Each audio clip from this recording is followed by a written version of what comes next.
পড়াশোনার যে অবস্থা, জীবন অন্ধকার তোদের। আপনার কাছে পয়লা আমার অতীত বর্তমান ভবিষ্যতের গায়ে মানে গেছি। খুব ফটো করে উত্তর দিচ্ছিস।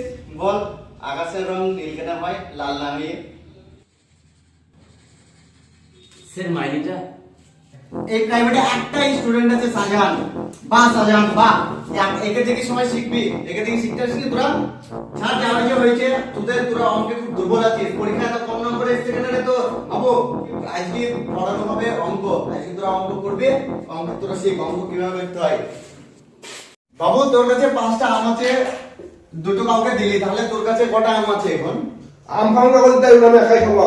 তাও দিতে পারো আপনার আম দিবি আম ফাঙ্গা দিতে পারো না, একটা আম লাগবে, একটা লাগবে, একটা আম লাগবে, একটা আমার তো বাইরে দিচ্ছি, আমার কত লাগবে একটা? দেবে তো আম দিবে না আমার তো আর লাগবে একটা। আম দিবে বাইরে যাওয়ার লাগবে না আমাকে।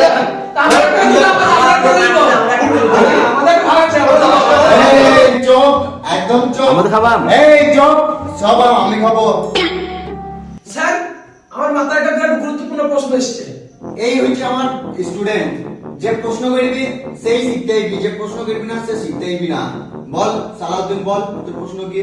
স্যার, সব টিউশনে মেয়ে আছে, আমাদের টিউশনে মেয়ে নেই কেন? হ্যাঁ স্যার, তাহলে ঠিকই বলছে, আমাদের ভবিষ্যতে মেয়ের একটা দরকার আছে। কি রে, ঠিকঠাক বলছি না? হ্যাঁ, ঠিক আছে, হ্যাঁ, ঠিক বলছে স্যার, ঠিক বলছে। আমিও তো চাই মেয়ে আসুক।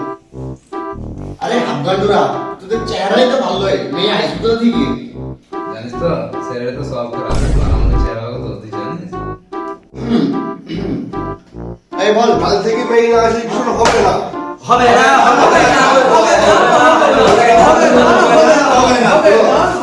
আমাদের মানতে হবে। আরে হাবগান্ডুরা, মাইনিটা তো দিকা।